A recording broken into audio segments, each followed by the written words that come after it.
gentlemen, excuse me. George.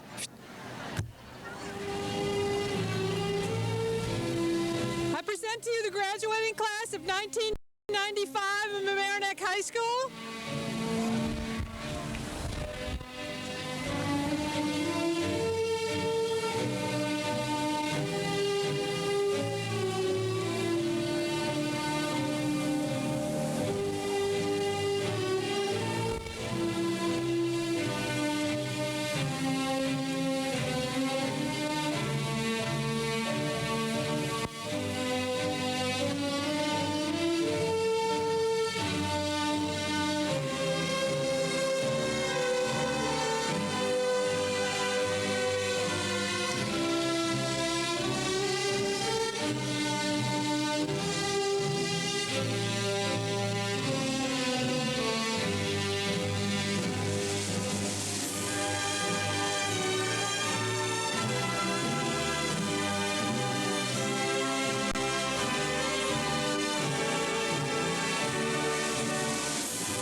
Graduating class from Mamaroneck High School of 1995.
for the land of the free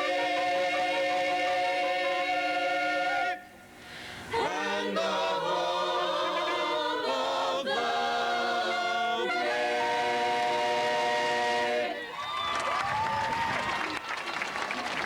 Oh, God.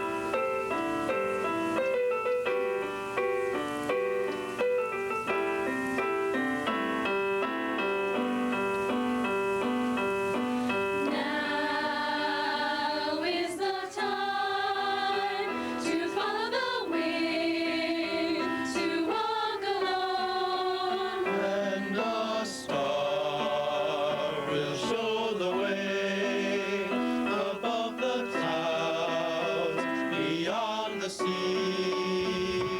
And now is the time. And now And farewell. And as we part, you taught me well. You gave me strength. You showed the way. I'll not forget you. Like an eagle, I will soar above the clouds. I will spread my wings and fly into the sun. Like an eagle, I will race above the stars. I will fly to places yet unseen. Go beyond my wildest dream. Know that you are watching over me. And all alone, I follow the stars above as my guide. as my guide, I trust in you to show the way to me beyond the sea. And now is the time. And now And farewell. And as we part, you taught me well. You gave me strength. You showed the way.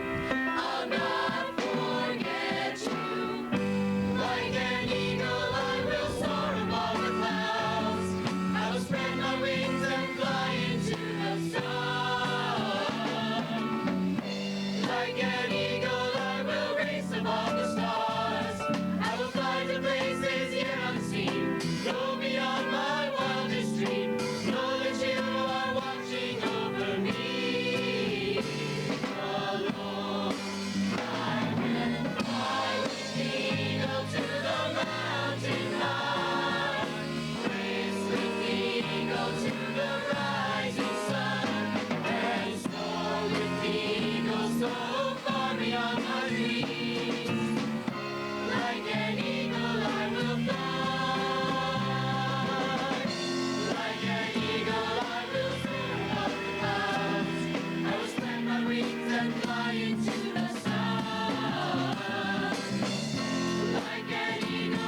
be seated.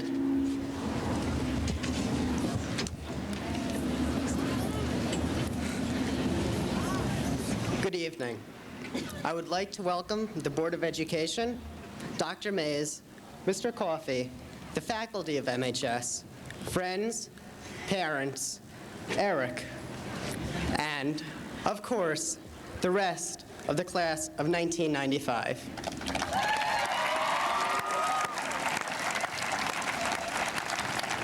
Fellow graduates, we have spent 13 long years working and learning in school.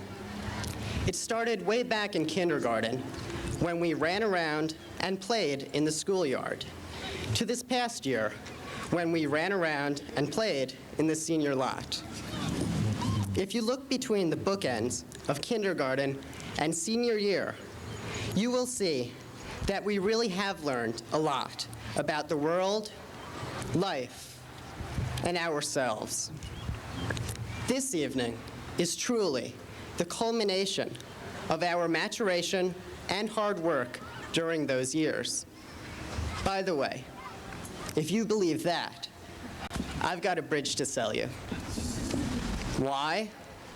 Because our graduation from MHS is just another stop, though an important one, on our journey through life. It is not the culmination of our journey, but just the beginning. Our school, parents, and community have helped us pack our bags and bring us to the boarding point for the train of life. This evening, our train is just pulling out of Mamaroneck's train station. It will be a long time before it reaches Grand Central. But riding a train is not quite the right analogy for our future. After all, trains follow a set path. When you get on one, you know that great metal machine will bring you to your destination. Except, I suppose, if you're riding Amtrak. Life, with all of its choices and decisions, doesn't restrict us to travel between here and Grand Central. Instead of reaching for its murky depths beneath Manhattan, we can aspire to, well, Kathmandu, nestled in the Himalayas. What I'd like to do this evening is to try to give all of you a tip about how to get to your Kathmandu, your utopia, your Shangri-La. My tip: think for yourself. When we have to make a decision, we shouldn't let others make it for us. When the time comes to do anything, from choosing what to do Friday night to choosing for whom to vote for president, please make the decision your own. Use some common sense. Use your brain. After all, the point of the education we've received has been to prepare us to make our very own intelligent decisions during the rest of our lives.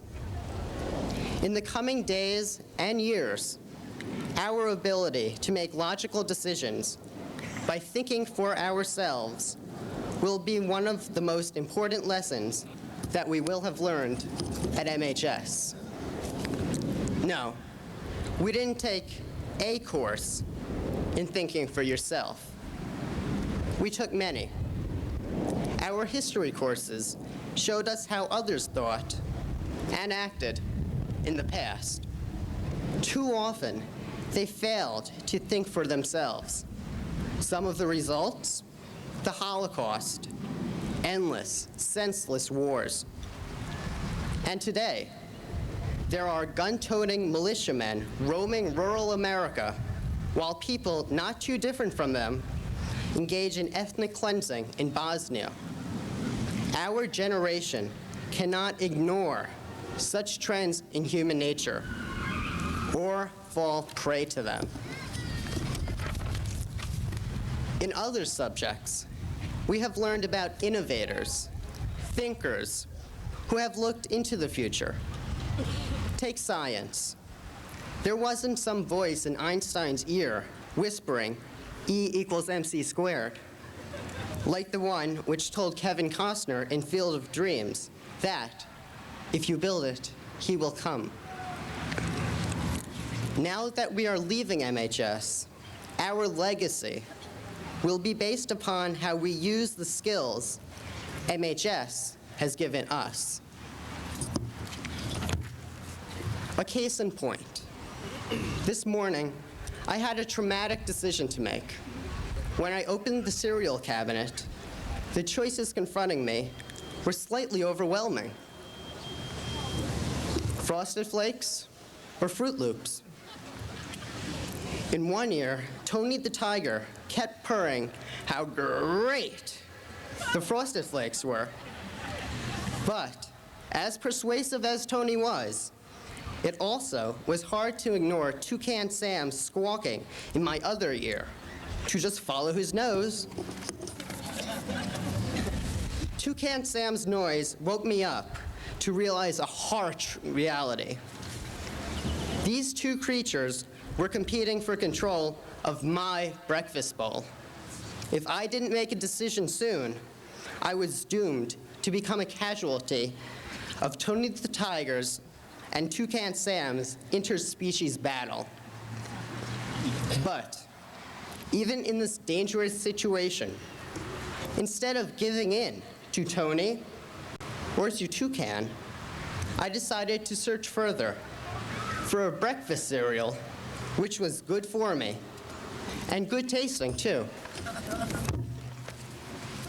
My arm snaked back into the depths of the cabinet and gripped a box of Rice Krispies. The snap, crackle, and pop of this simple cereal did not try to fool me or lead me on with talking animals. Its pure sound and crunchy taste was the right way to start my day. I filled a heaping bowl. The moral of this story? We must be strong enough to resist illogical temptations.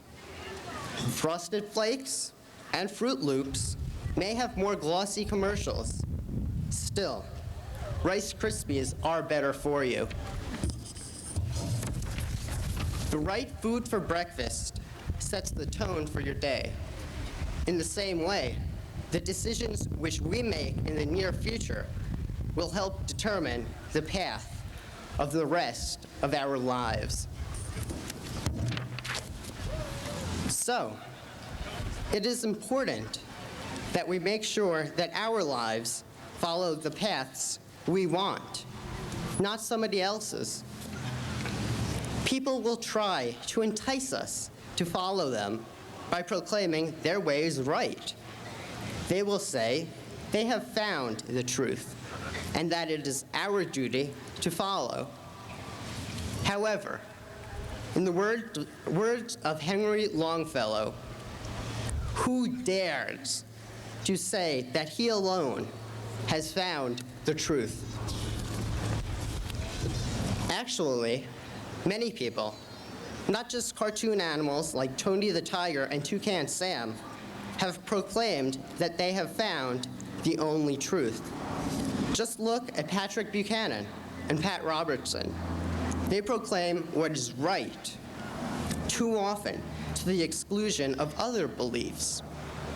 Although Longfellow was correct that there is no one truth, there is no reason why we can't find our own. Our mission, should we choose to accept it, is to find that truth. Make sure that your truth is just that, your own. Let it be your mantra to guide you through a life that will present you with many challenges, obstacles, and opportunities. Let your truth become your train tracks. Lay them in whichever direction it leads. Unless you and I start to think for ourselves, we will never be able to reach our utopia. Only the manipulators will get to their Shangri-Las. Don't let them. If you haven't yet started your trek toward the mountains of Kathmandu, begin tonight. Good luck, congratulations, see ya.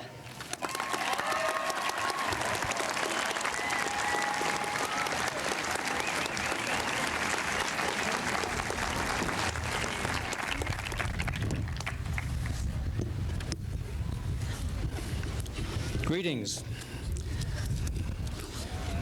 Dr. Mays, Mr. Coffey, parents, colleagues, friends, and especially to you, the members of the class of '95, these words are for you. This is an occasion that most of you will remember for the rest of your lives.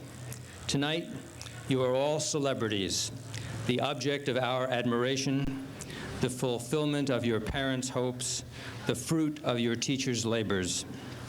Savor the moment. It's delicious. To speak to you at your graduation, at this once-in-your-lifetime event, fills me with pride, especially because I have a tender spot in my heart for the class of '95. From A to Z, from Allen to Zapata, you're a sensational class, and I salute you.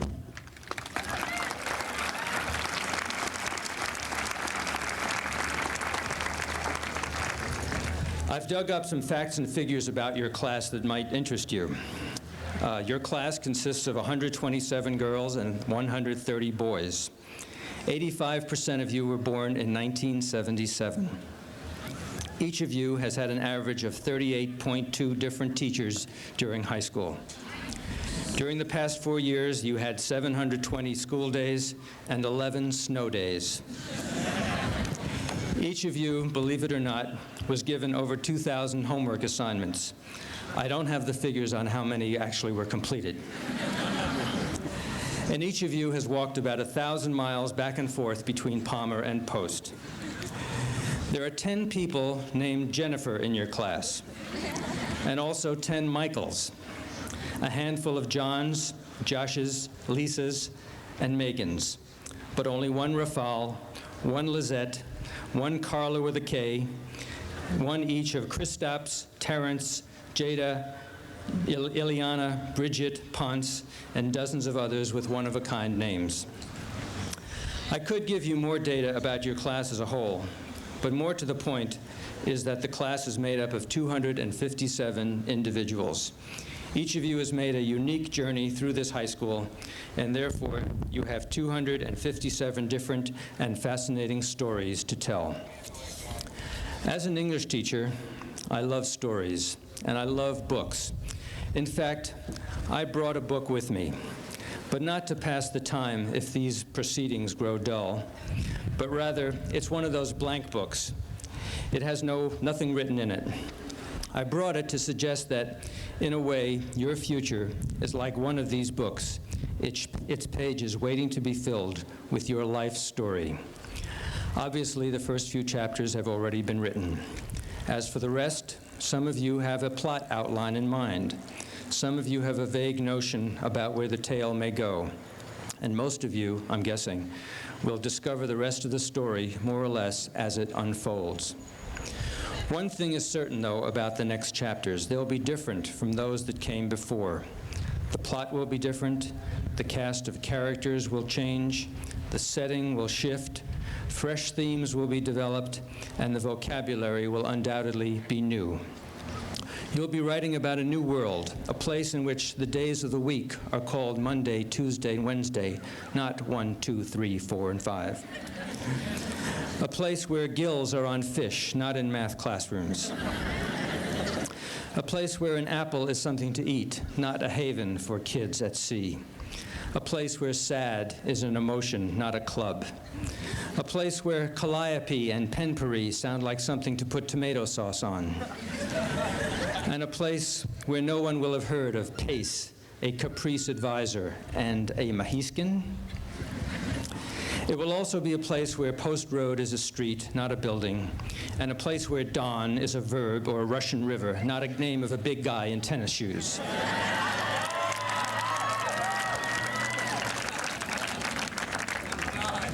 Since I'm talking about vocabulary, I wonder how many of you find it odd that this ceremony is called a commencement.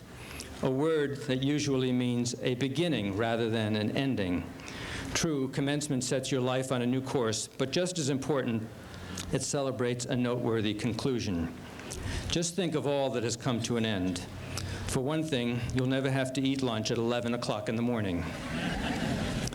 You've slammed your locker door for the last time. You've fabricated your last absence note. You've played your last high school soccer, football, or field hockey game. You've been banished from the library for the last time. You've read your last Globe. You've heard your last Give 'em Hell pep talk from Annie Borsellino. And for the last time, you've ignored the Monday morning pledge to the flag. And never again need you tremble in your timberlands that Mr. Coffee, coming toward you down the hall, might stop and ask you what your dream is.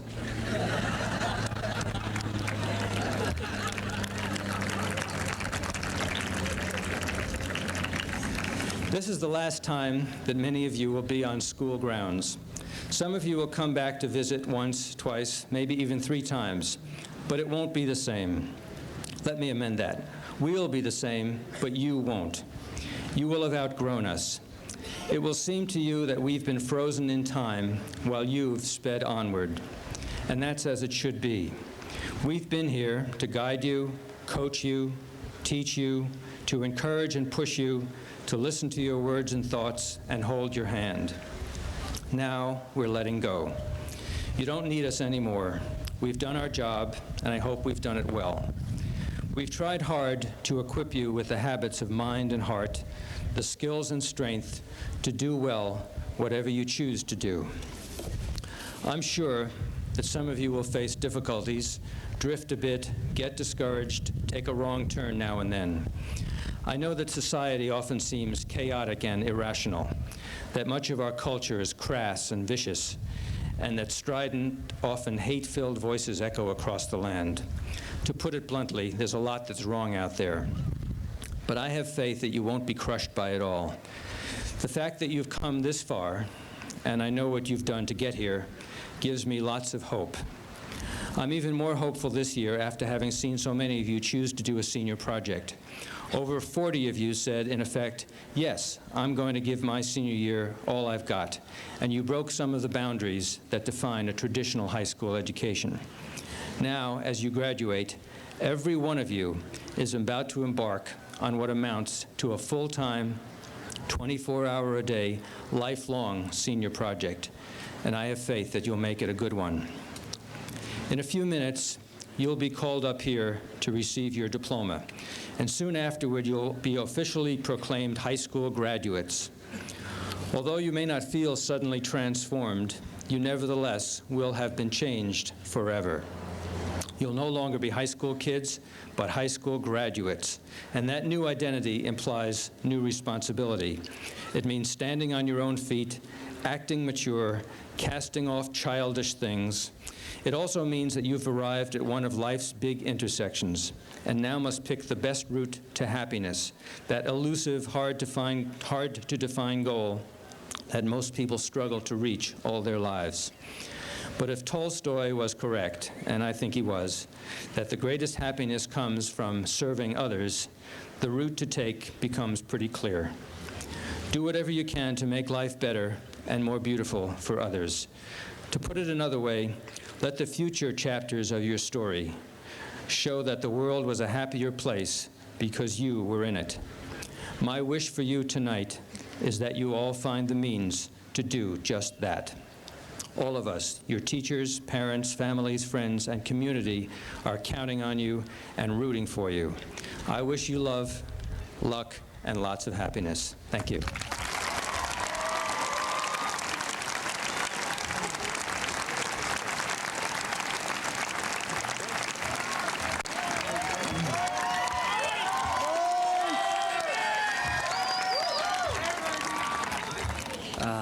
Ladies and gentlemen, faculty, fellow students, and honored guests. This is also the last time you're going to hear me open up my big mouth, but I'll give it a shot.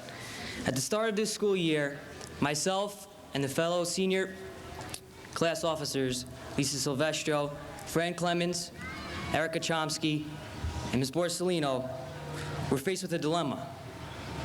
We had to propose an idea for a class gift. It was not an easy task. The gift would have to represent all the aspects of the class of 1995.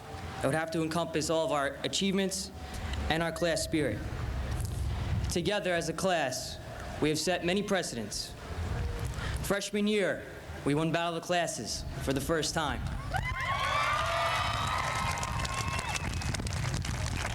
It helped us to become closer and let the rest of the school know that for the next 4 years, we would be a force to be reckoned with. Sophomore year, we took an overnight class trip to a dude ranch, the first in MHS history. Success of the Battle of the Classes never ceased. When it was all said and done, we obtained 4 victories, another first for MHS.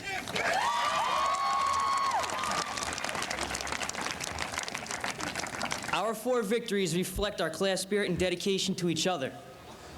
It was a tremendous sight to see over 150 seniors wearing black, which is our class color, on the day of Battle of the Classes. Well, we finally presented the idea to the seniors at a class meeting early on in the year. We told them that we wanted to put a sign up in front of the school to let everybody know that this was MHS.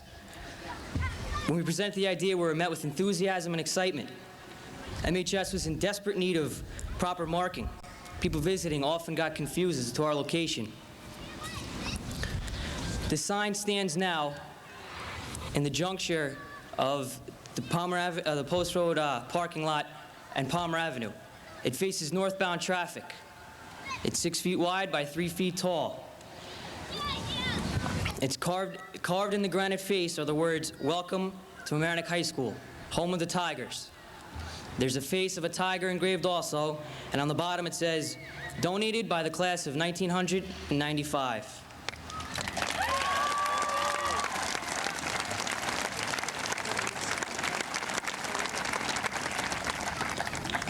Our accomplishments are memorable, and they make us a memorable class. However, forgetting us now is nearly impossible. The words engraved, class of 1995, are for all to see, so no one will forget. Good luck to you all, and in the words of Mrs. Rinaldi, I'd like to say, may the road rise up and meet you. May the wind be always at your back. May the sunshine warm upon your face, and until we meet again, may God hold you in the hollow of your hand. God bless.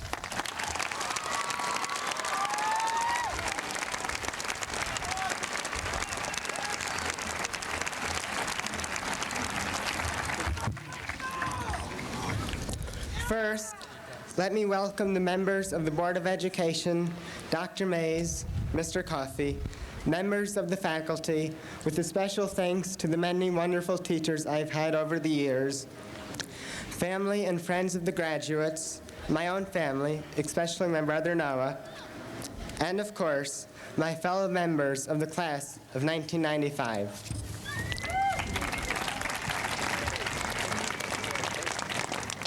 Now, I'm probably going to say more now in the next few minutes than many of you have heard me say in the past 4 years. So here it goes. A turbulent galaxy awaits us. The turbulence is fearful in its probabilities, the galaxy fantastic in its possibilities. In this age of technological explosion and miracle medicine, our generation, perhaps more than any before, truly inherits not a simple Earth of mountains and valleys, but a complex galaxy full of both bright stars and terrifying emptiness. The stars are the possibilities, yet they occupy very little space. Instead, most of today's galaxy is a living vacuum of fear, cynicism, hatred. Bosnia, Oklahoma City, Rwanda. They threaten to pulverize our own stars. But we won't be prepared to move ahead in our lives, to reach our dreams, until we understand 2 things. 1, the nature of the stars, and 2, how to reach them. First, What are the stars? They are what we might become. And what is it that we might become? In the language of the stars, some of us might become red giants, others white dwarfs, others blazing suns. Just as they differ in chemical composition, size, and color, our futures, too, will vary greatly. Not all of us will become rich and famous. You might not believe this today, but we won't all want to. That's okay. In fact, it's necessary for society to function. For example, if many light years away, there's life on another planet revolving around another sun, that life is probably suited only to that star. Replace it with one that may seem more majestic, and the greatest majesty of all, life will cease to exist. So learn from the universe. Never feel that you're a failure because you did not get as far as you wanted. But also, never fail because you did not even try.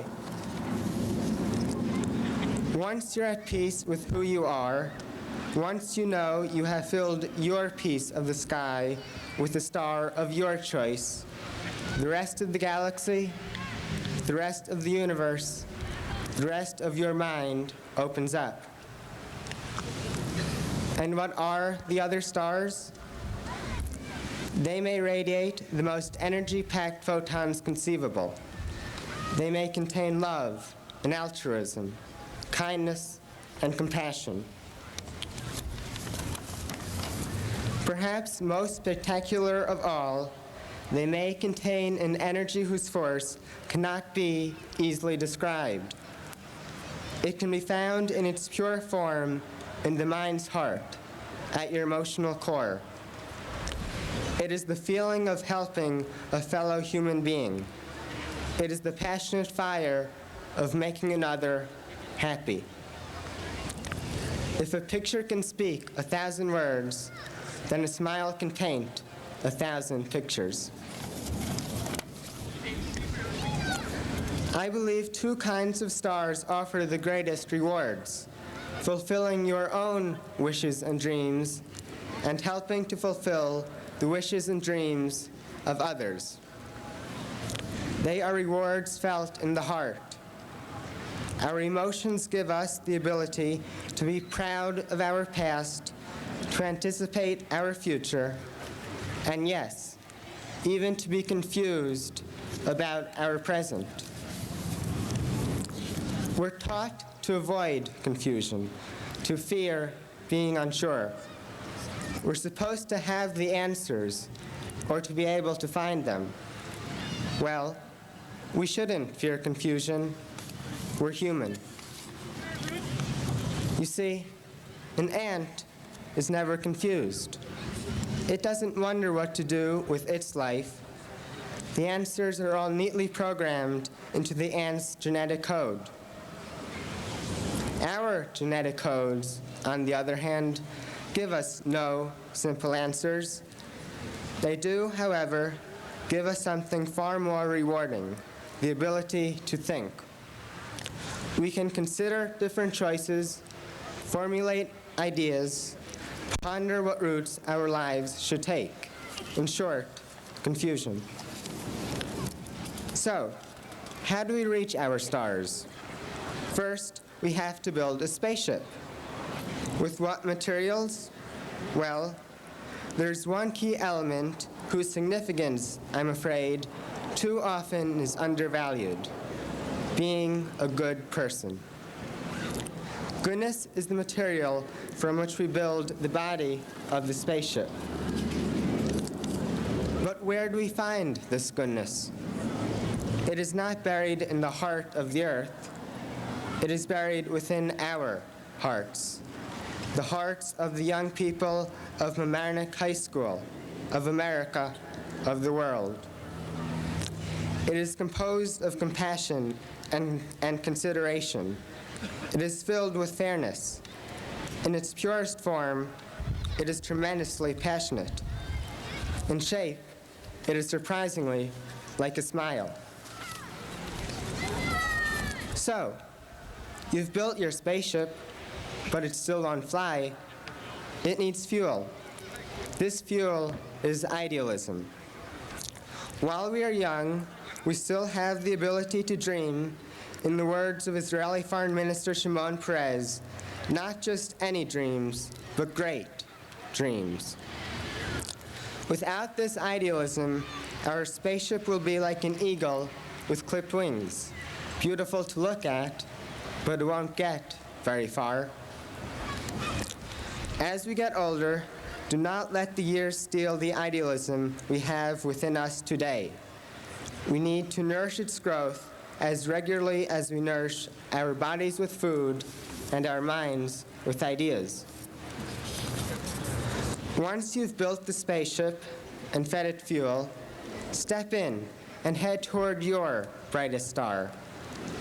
But if one night you should turn your head to the heavens and find your star is not the kind that you had hoped for, or that your star has dimmed, or that you can't even find it, let a few simple principles guide you as you navigate your way to the future: peace and justice and love. Together, we will one day reach our individual stars. This evening, however, the stars are not yet out in the sky. So instead, look to your left and look to your right. Look behind you and look in front of you. Now, close your eyes for a moment and look within. Look at yourself. You have just seen the greatest hope for the future, the young people, the graduates of Mamaroneck High School, who ask for nothing more than a better world. We must be those people. Thank you, good luck, and may the stars be with you.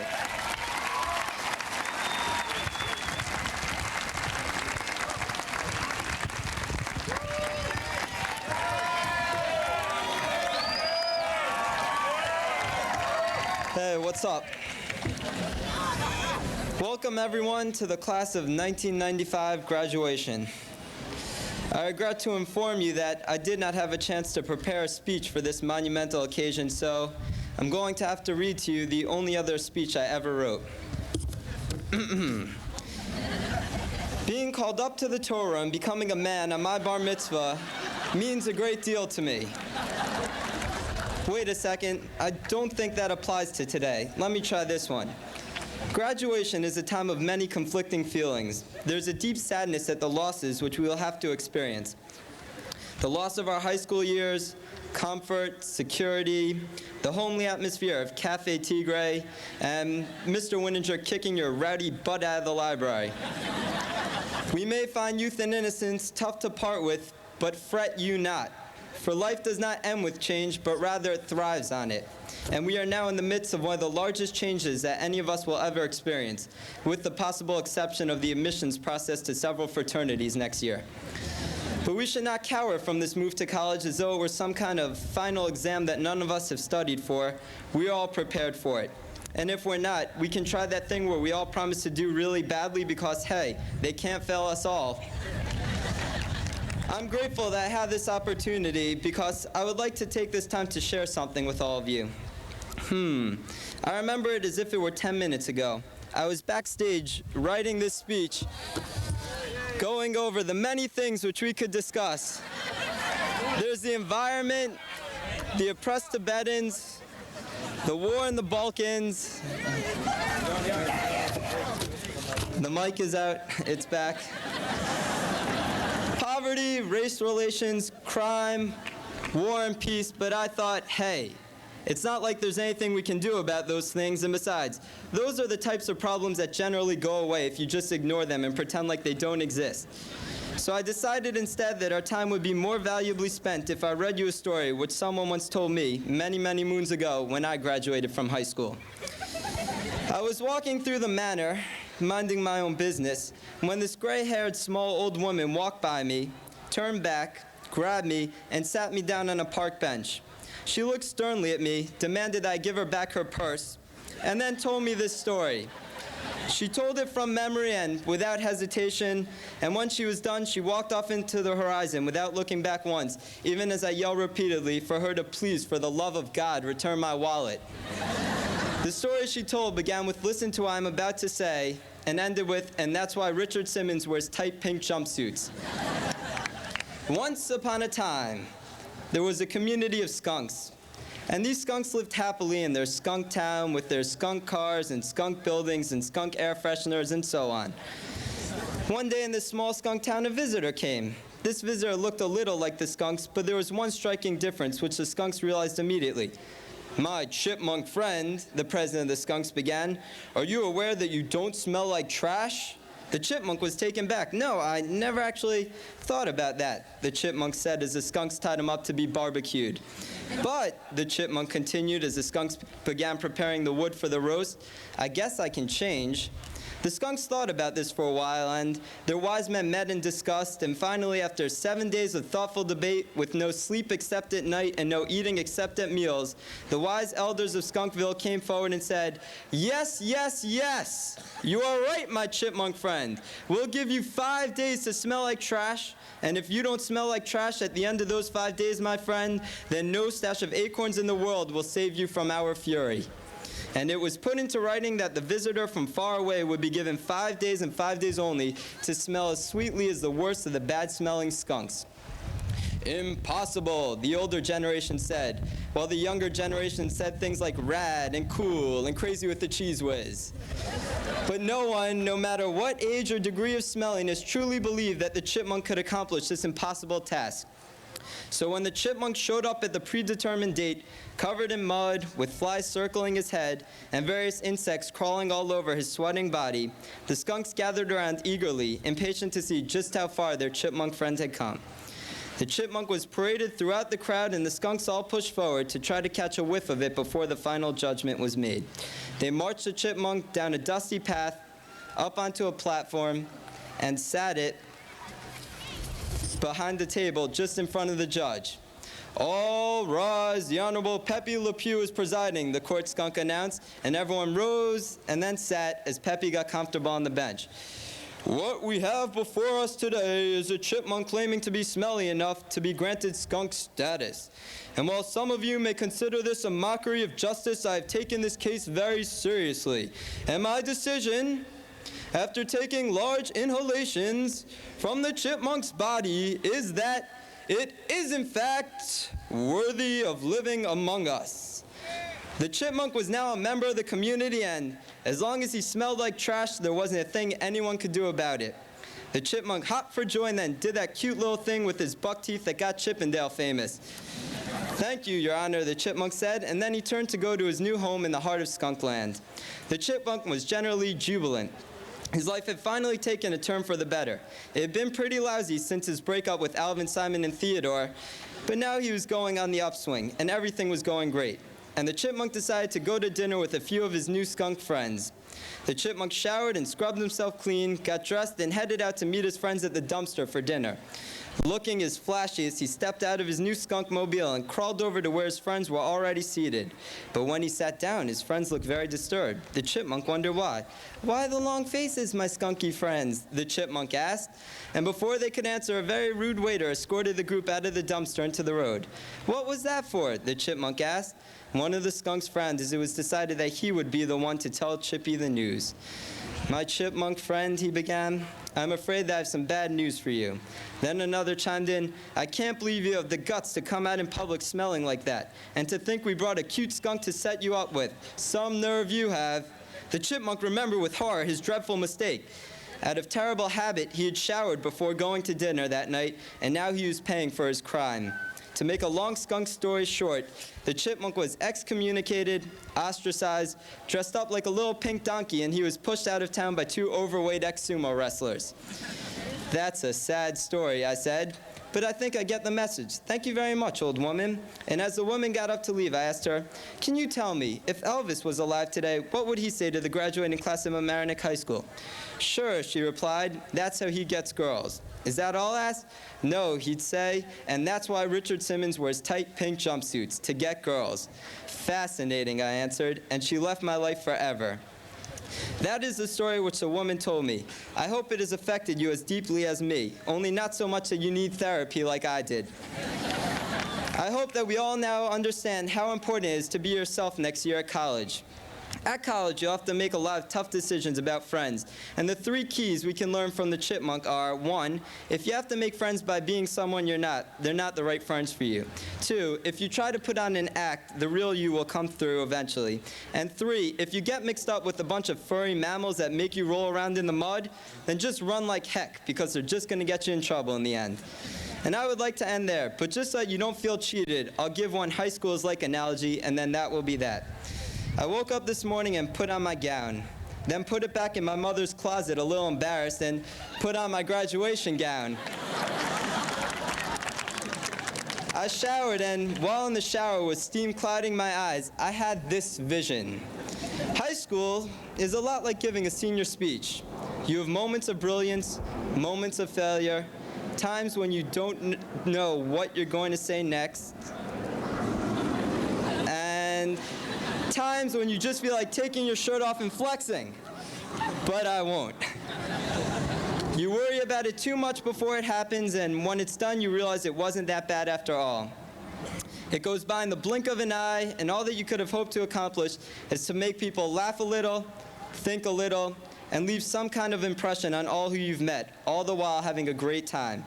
It's been an interesting, wonderful 4 years, and as a wise man once said, there are only 3 things which one must know to live a happy, fulfilled life. But since no one knows any of them, we must all find our little tricks to survive. Congratulations, good luck, and enjoy the rest of the bar mitzvah.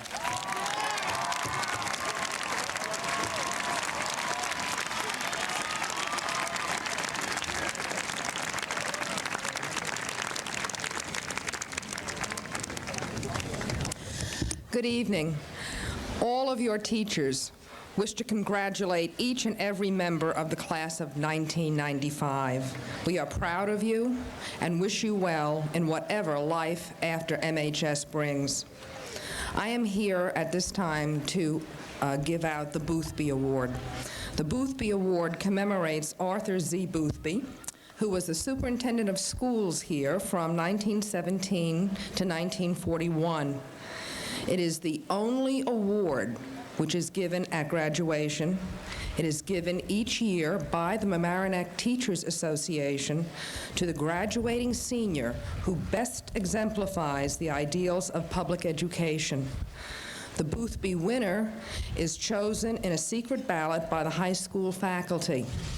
In fact, the winner is perhaps one of the best kept secrets in Mamaroneck High School. The faculty, your teachers sitting over there, do not know who the winner is.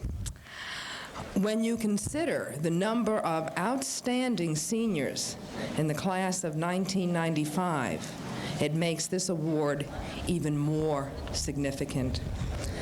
Faculty and staff say of this year's recipient that he lights up a room with his laugh and that he makes MHS a happier place.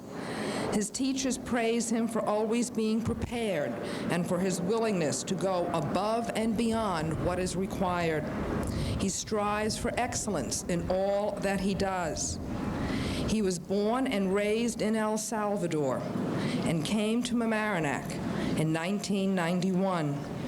Since his first year here, he has immersed himself in the academic, athletic, and social opportunities offered at Mamaroneck High School. He has taken Regents courses throughout his 4 years. He has participated in soccer, which is his first love, indoor track, track and field. Perhaps because he has accomplished so much for himself, he is willing to help others. He is a member of the Salsa Club and has been a volunteer tutor with the Amigos Club. Mario Zepedas. eager enthusiasm to seize the opportunities provided by public education make him the ideal Boothby Award winner. Congratulations, Mario.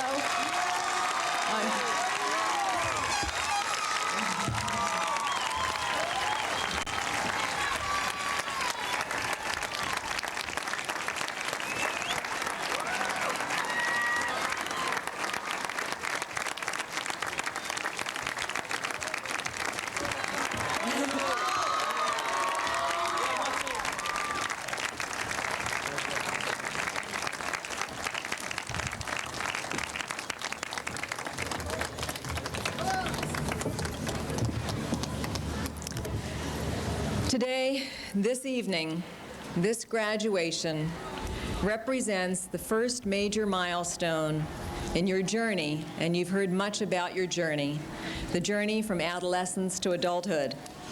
You have demonstrated for us persistence, staying with tasks, programs, and the activities that would lead you here today. You've demonstrated planning, responsibility, accountability, and achievement. You've successfully completed 13 years of readings, assignments, creative works, and much, much more. I think it would be appropriate for all of the parents and the family and the teachers and all of us to applaud and congratulate this class of 1995.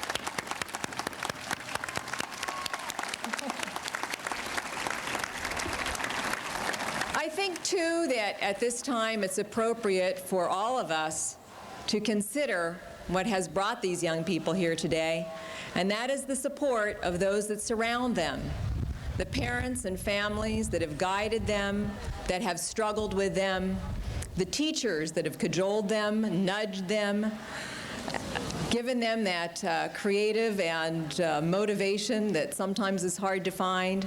So if I could ask the graduates now to congratulate the parents and teachers.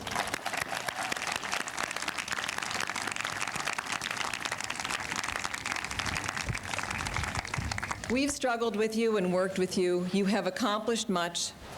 And I think it was Thomas Edison who really knew that we're able to do much more than we think about ourselves. He said that if we did all the things we are capable of doing, we would literally astonish ourselves. Those are the words that came to me as I thought about the second part of my role here today, and that is to give a token of recognition to your salutatorian and valedictorian, Noah and Eric Friedman. As I thought about these two young men, I realized that they are a model for us and that they have something to teach us even as we are here tonight. And that is that they compete with one another. That competition, however, has created an environment of mutual success. Their competition is one that we need to adopt and to model. It is one that is friendly and supportive. It models learning and teaching, and they glory in the successes that each of them have had. In business, they use a term and a process similar to that called benchmarking. That's finding a competitor or someone who is excellent and measuring yourself against them so that you can learn from them and grow with them. Competition of that nature is supportive and helpful and not destructive. That's the lesson that each of us needs to learn, and frankly, I think these two young men have modeled it for us best. So I'd like to ask them to come forward now and receive their tokens.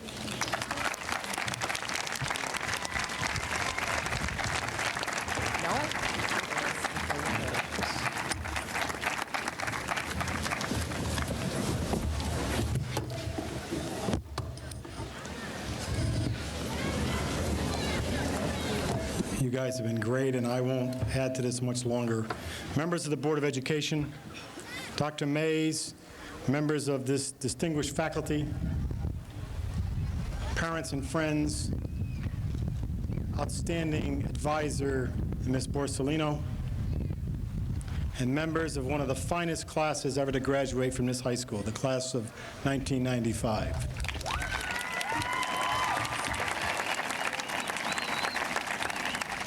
4 years ago, you and I came to this school together as freshmen. Each of us pretty nervous about the uncertainty ahead of us.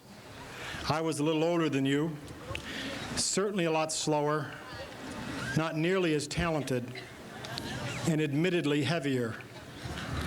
You might say I was in the remedial program. You're leaving, I'm not. I vividly recall addressing you and the other students in McLean the first few weeks of our freshman year. Remember my props?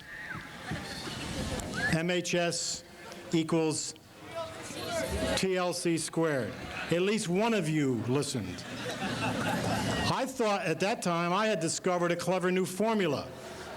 For those of you that weren't there, it stood for Mamaroneck High School equals teaching, learning, caring community. Both of us soon realized, however, I hope, the validity of this equation, while the faculty, many of whom had been here for some time, saw it merely as a monument to the obvious. I hope this evening that each of you personally experienced this equation the past 4 years. In your junior year, we again met at an opening assembly when I challenged you to not be ordinary, but be extraordinary.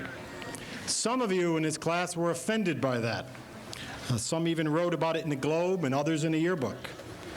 During my few minutes this evening, I want to publicly acknowledge how extraordinary you really have been. No matter what definition we use, this class has been super extraordinary. We would raise the bar, and you kept going over it with ease. I'm not fond, having been to 34 of these events, of graduation rhetoric, long on insincere statements and short on facts. Listen for a moment to just some of these facts from a list of extraordinary achievements far too long for this ceremony.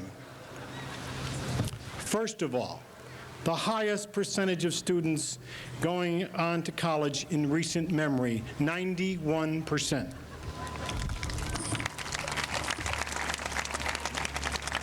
Six National Merit Scholars, 24 students in this class, almost 10% of the class attending Ivy League colleges.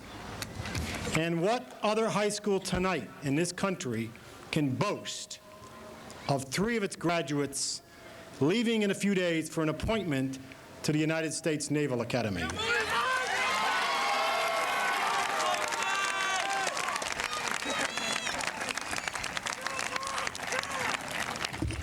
And after 3 years of other classes trying, as Dr. Aaron half referenced in his remark, this class, in my opinion, put senior project on the map at MHS. And among you in this audience are brilliant writers whose future success only waits for time. Lest we forget, how can we not remember the memorable runs on this very field? The applause and the league titles you brought to MHS. Tonight is not about mentioning individual names and achievements. Listen carefully, however.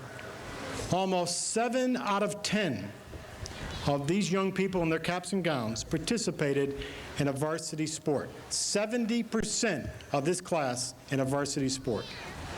All varsity sports combined this year won 65% of its games. 2 of your teams went to the Section 1 finals. Another team went to the New York State semifinal round. Among you is a member of the Football Hall of Fame and a qualifier for the Junior Olympics in fencing, and I could go on.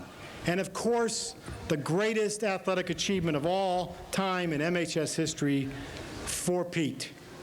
4 consecutive years the winner of Battle of the Classes.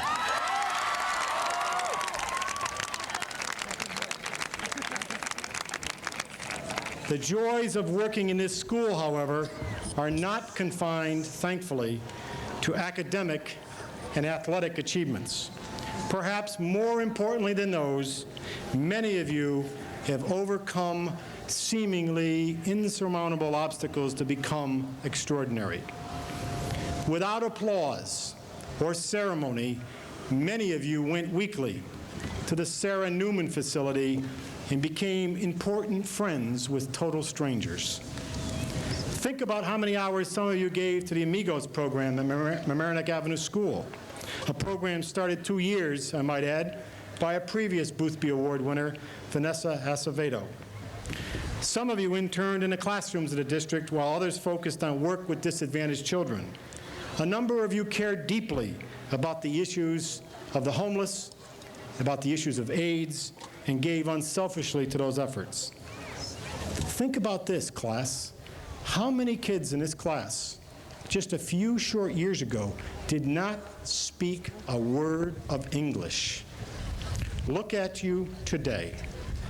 That's extraordinary, in my opinion. There are some graduates here this evening who lost a parent during high school. Not only have you overcome one of life's greatest challenges, but some of you even had to assume the role of parent for younger brothers and sisters. Extraordinary. Yes, we've given you a great deal, but the extraordinary part is you've managed to give back just as much. I take comfort this evening in knowing that 242 of you sitting here in the class of '95 will carry with them the same drive and will to win the battle of life as they did the battle of the classes. To each of you, my best wishes for a safe, healthy, and successful journey.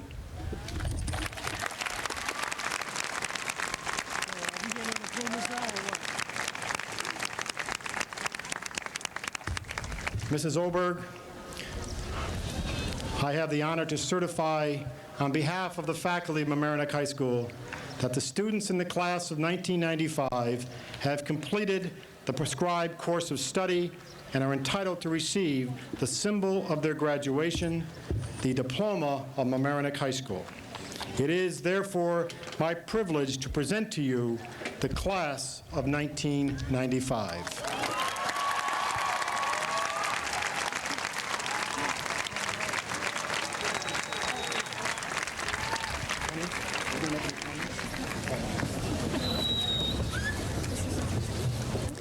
The Mamaroneck High School class of 1995. Jeffrey Allen.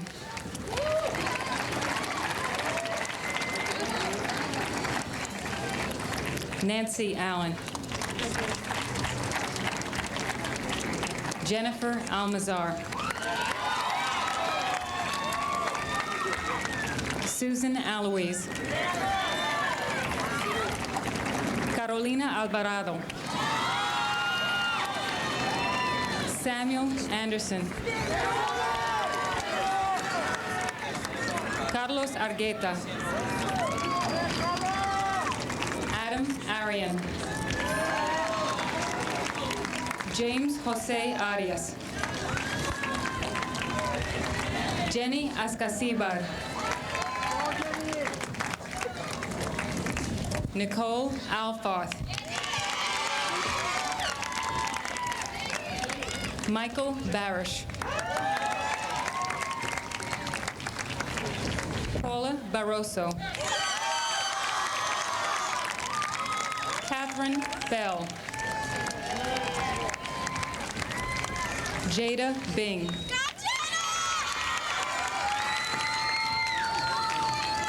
Luther Berzel.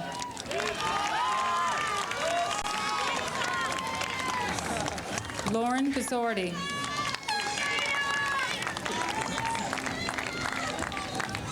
Justin Blanco.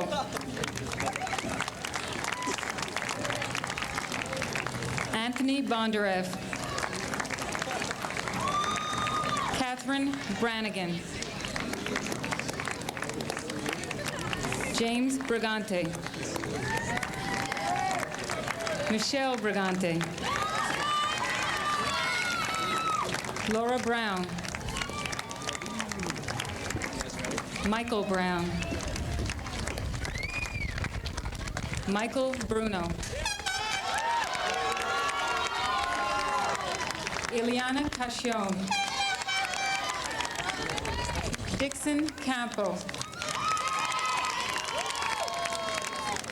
Michelle Cardell. Cisa Cardoso. Amy Carlin. Anna Cristina Caraca. Adrian Cavalieri. Leonardo Chang. Lindsay Cherishore. Jennifer Chin. Tina Marie Chimalecki. Erica Chomsky. Kisa Christensen.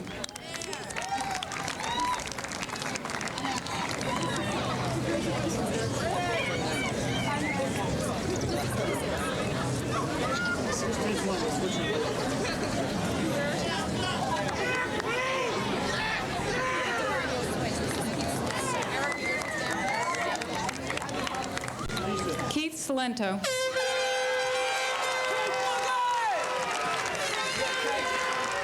Michael Simonesi.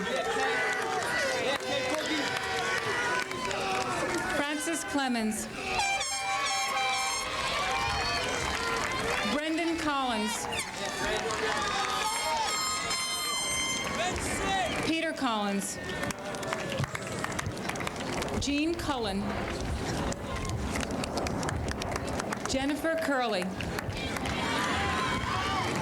Thomas D'Elia. J. Matthew Del Vecchio.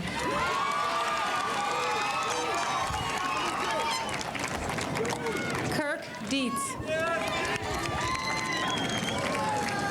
Tara DeFate. Jennifer DiMaggio. Joseph DeVico.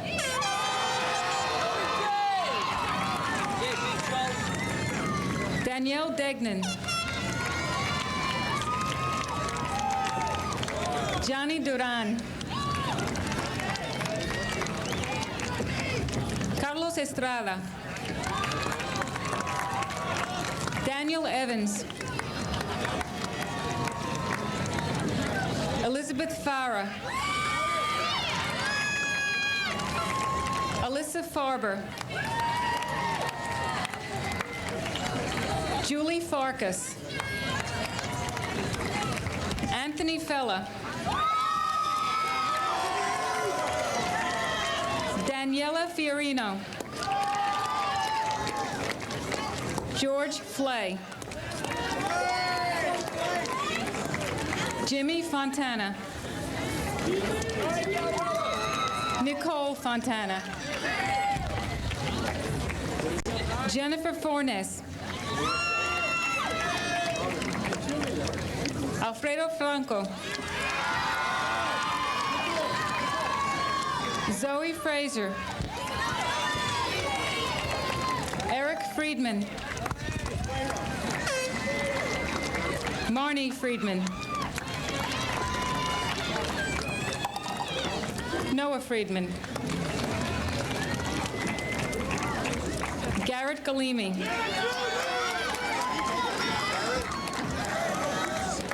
Brian Gallarello.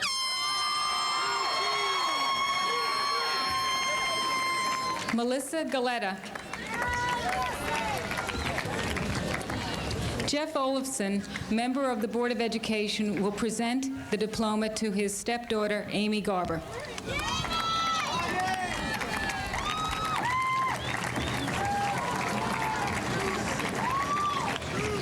Alexandra Garland.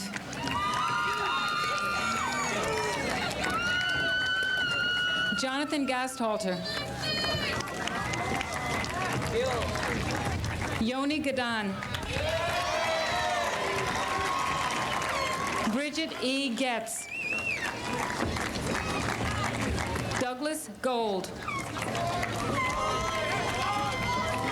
Matthew Goldfarb. Ann Goldstein. Daniel Goodman. Stephen Goodman. Flavia Graf. Virginia Graham. Leisha Grant. Mark Greenhill. Allison Greenman. Leslie Guayara. Cesar Gutierrez. Virginia Guzman. Joshua Hafitz. Hubert Hall, Jr.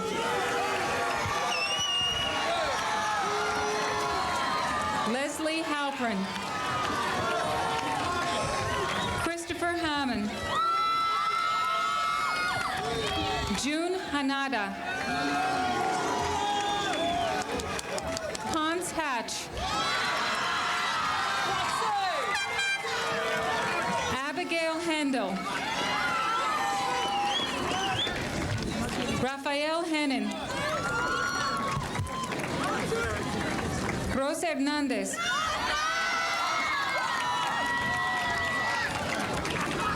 Sabrina Hill.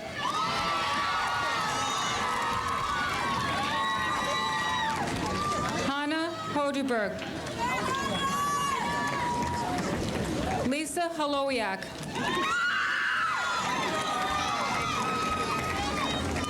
Han Se Kit. Elana Horowitz. Cindy Hossain. Sean Hughes. James Idoni. Joseph Arthur Isidori.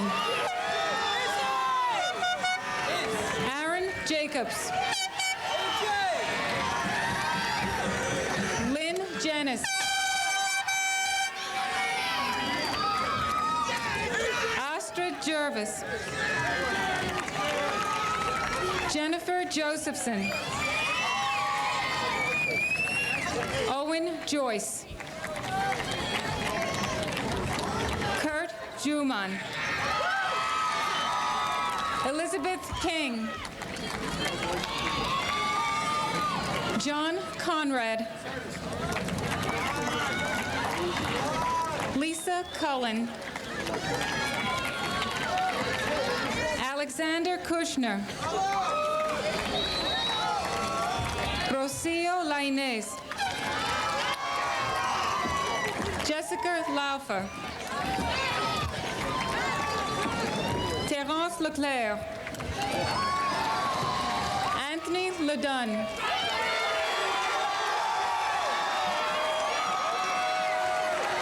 David Leftwich.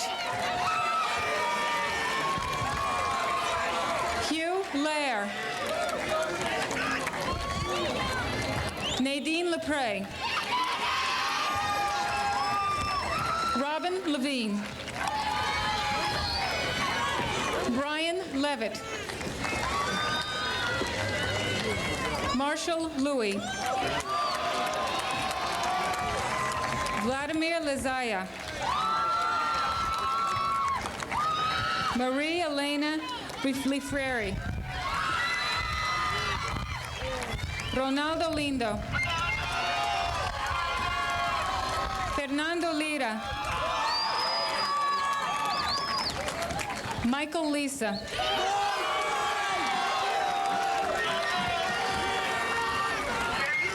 Marissa Millette.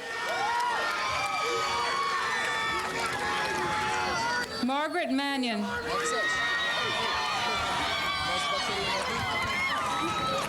Paul Martin, Coordinator of Guidance, will present the diploma to his daughter, Laura.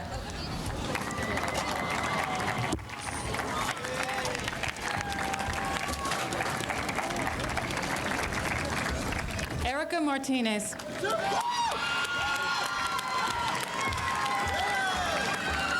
Amandine Maury. Christy McLean. Brett McNichols. Raphael Mednick.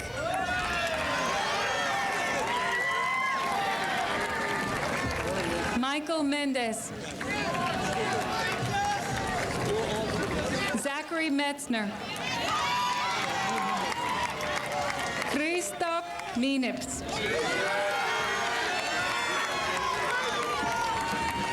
Nike Miller.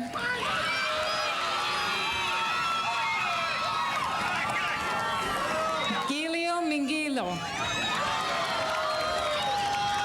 Melissa Mirabile. Miguel Miranda. Dawn Marie Mirando.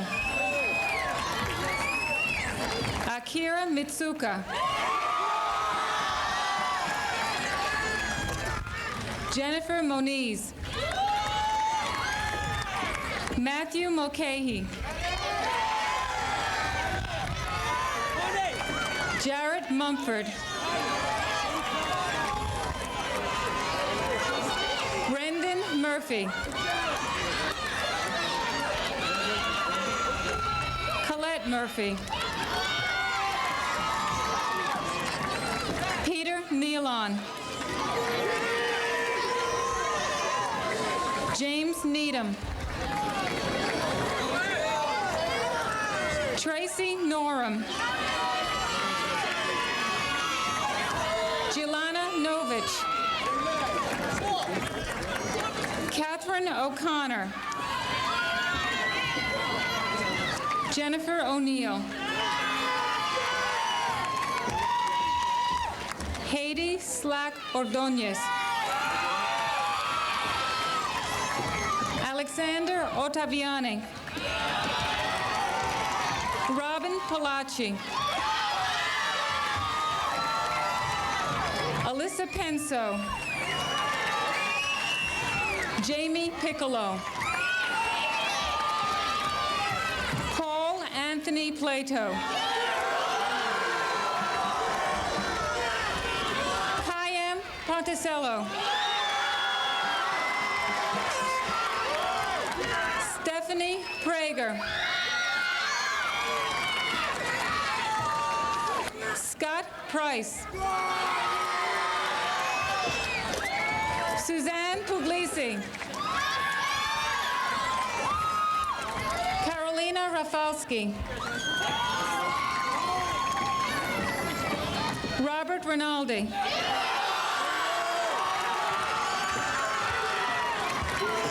Lisa Ann Raynone. Kenny Ramos. Natalie Ramos. Mira Rao. Joshua Reeder. Jesse Reich. Carly Reedy. William Ritchie. Jeffrey Ritz. Carla Romanek. Matthew Ronan. Megan Rooney. Michael Rossman. Todd Rubin. Richard Ruggiero.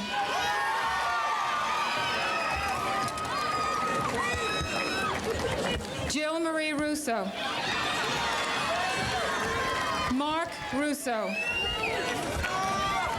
Audrey Rutkoff. Craig Ryan. Yvette Salvador. Salvatore Sansota.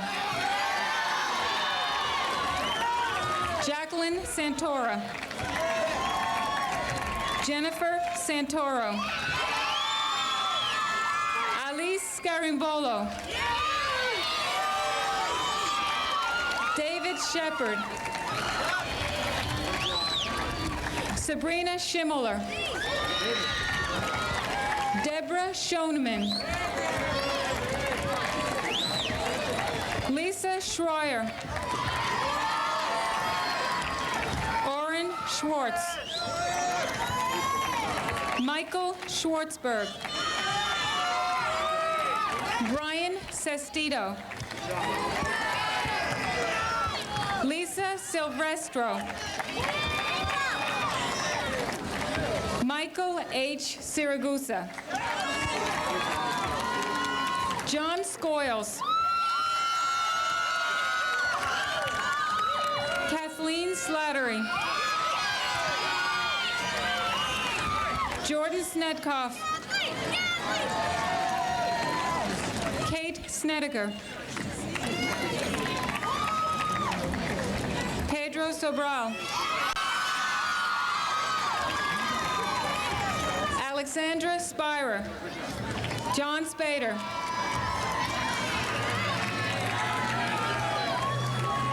I'll say your name again. Alexandra Spira, sorry. Daniel Isaac Stahl. Jonathan Stahl.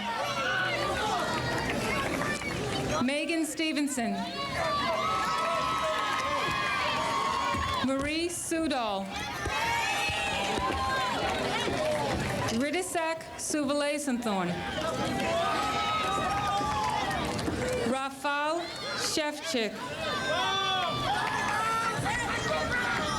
Ronald Mac Terceros.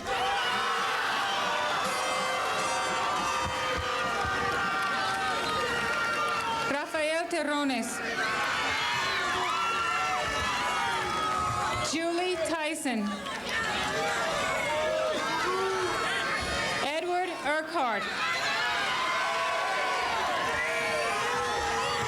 Bharat Vallabha.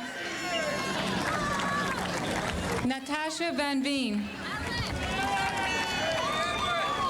Jorge Ventimiglia.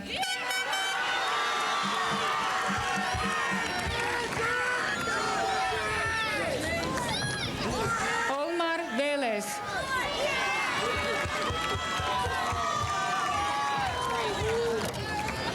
Michael Vigiano.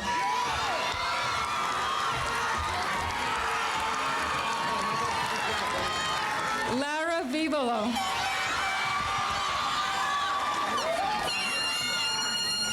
Eric Wakefield. Akihito Watanabe. James Webler. Matthew Wexler. Jean Williams. Jennifer Winston. Karina Jaipur. Peter Emilio Zambito. Joshua Zamfino.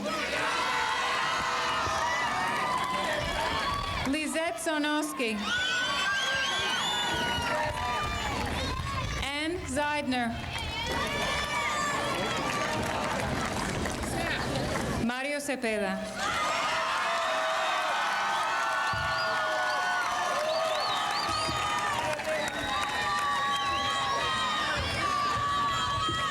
Ladies and gentlemen, please rise and join me in the singing of Mamaroneck High School's alma mater.